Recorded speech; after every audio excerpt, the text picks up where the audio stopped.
plenty wrong in the world. There is so much going on.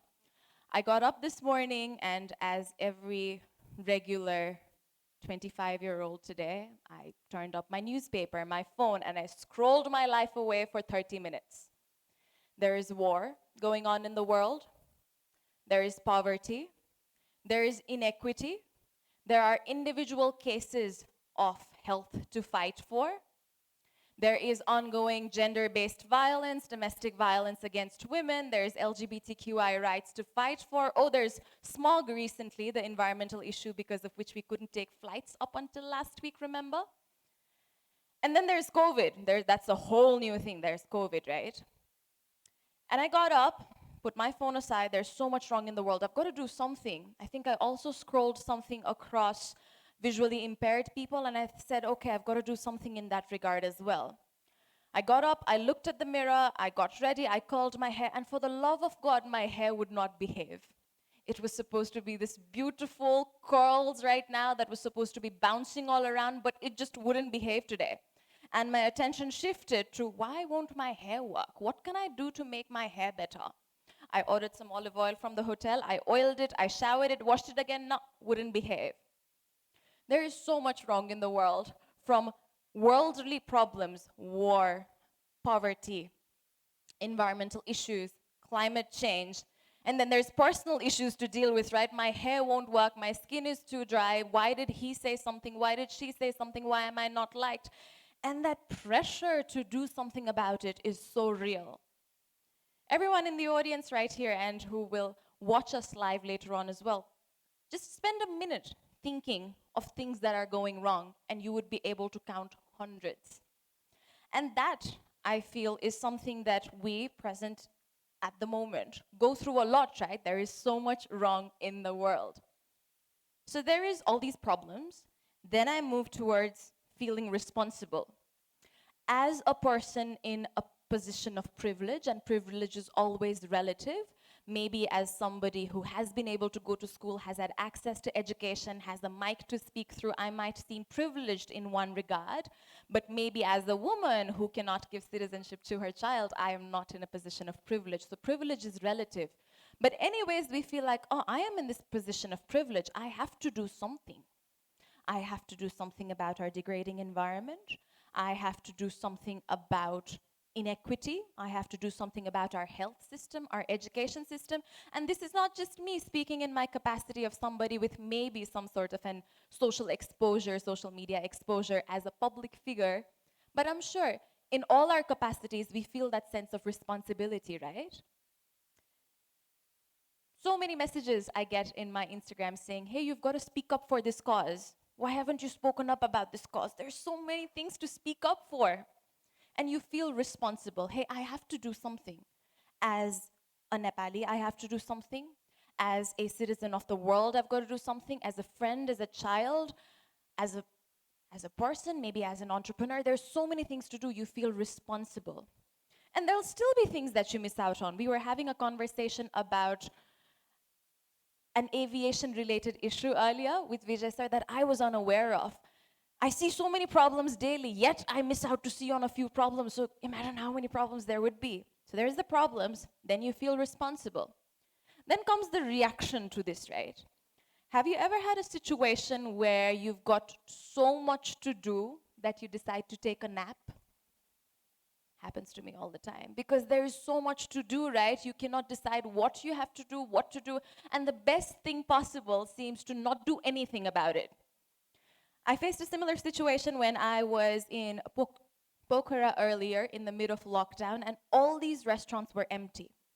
All these restaurants were empty. I went out to have dinner, and I felt so guilty that I would disappoint all the other restaurant owners if I stepped into one, that I decided to not go in any. I went back to my hotel room and I ordered room service. So our reaction when so much is going on is often taking that nap. And I'm sure a lot of people out here can resonate. And then comes a situation where all these problems compete with our own mental health and well-being. Digital detox is something a lot of us do these days, right? Because there's so much negativity on the internet, but the internet is actually a reflection of what our reality is.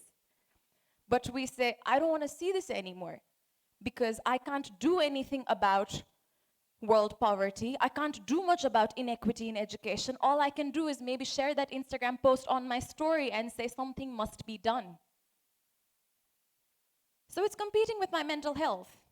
It is really making me upset, so I won't do anything about it. And then comes my ultimate resolve. It is somebody else's problem. The government should do something about it. Falana, Diskana, the problem is always outward. This is a mechanism that I go on a regular basis, more often than I'd like. See plenty wrong in the world, feel overwhelmed because of the responsibility, tune out and not solve anything at all, blame somebody else for it, because that's the easier way out. Now, I'm not here to lecture about the perfect way I found this one magic wand that's going to solve all problems, but I did figure something out that has worked for me, and I'm here to share maybe because it's going to work for you. And it is navigating chaos. Do what you can, start where you are with what you have.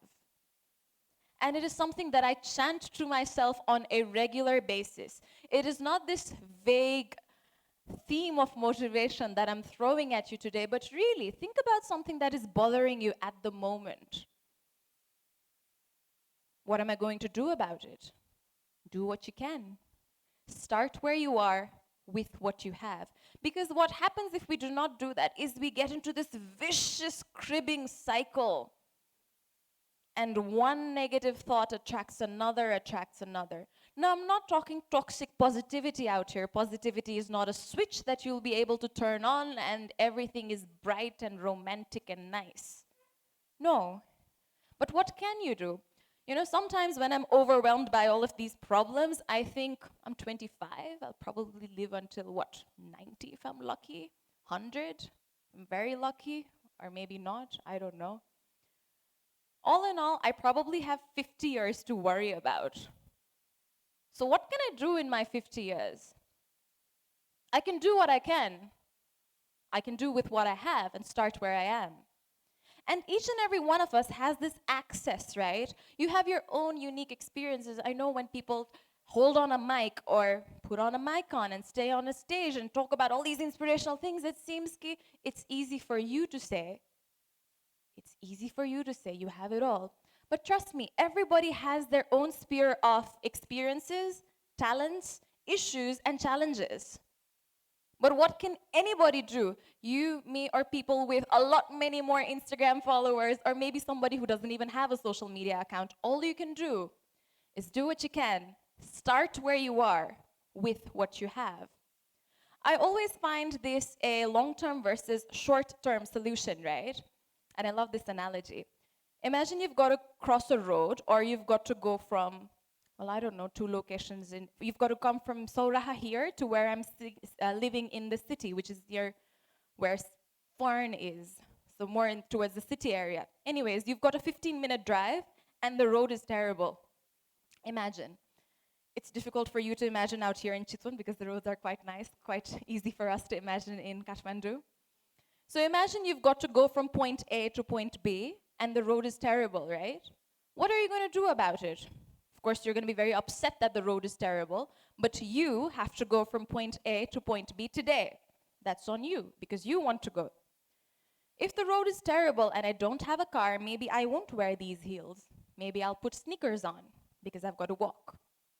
If I'm driving and I know that there's very big potholes, maybe I'll select a car with a bigger clearance, because I need to go from point A to point B today. But does that mean that I am just going to not wear heels all my life and just buy a more expensive car to travel this road just because the road is bumpy? No. I've also got to contact the responsible person to try and solve it long term. So short-term solution, prepare accordingly.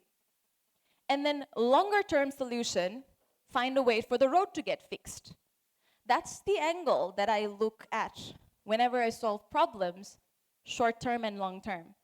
More often than not, we are torn towards one of these extreme solutions, right?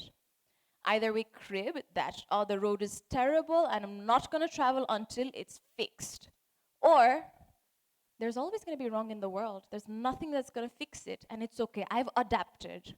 I've just adapted into walking on terrible roads right now, and I do not care for development. Two extremes. But I see there is a midway. And the midway is doing what you can, starting where you are, with what you have. All these means, connecting it to a little bit of personal experiences, I'm often asked, why did you join Miss Nepal? Why pageant? I was a banker working in the largest financial institute in Australia. Was it the love of Nepal that brought me back? Why won't you do movies anymore? What's your new business about? Miss Nepal, as I see it as a title, is an incredible way to get things done from in Nepal. The kind of love and affection and support that you receive as a young individual is incredible to get things done from.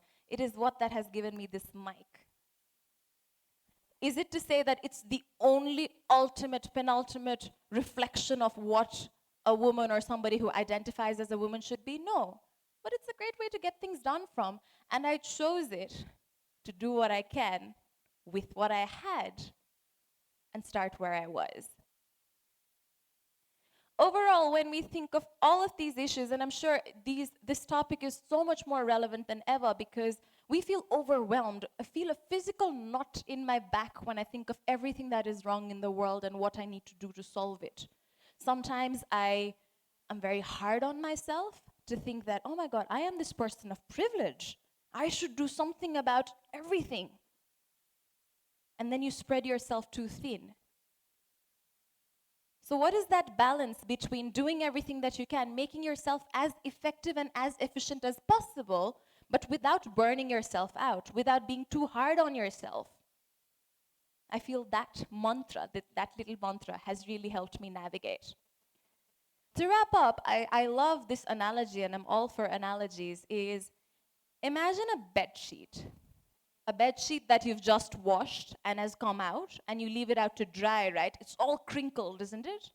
It's very, very crinkled. And you're sitting in the middle with an iron. Those are world problems. All those crinkles are your world problems. That iron is what you can do. Educating yourself, making yourself more aware, growing, everything that we grow to do to develop ourselves, such as the wonderful audience listening into us, such as the organizers organizing, is extending an arm to that iron so that you can iron a larger place. So imagine you're sitting in the middle of this crinkled sheet with an iron, just ironing around you. You're just ironing around you. Somebody as an entrepreneur, somebody in policy making, somebody as an educator, somebody in media, somebody in music.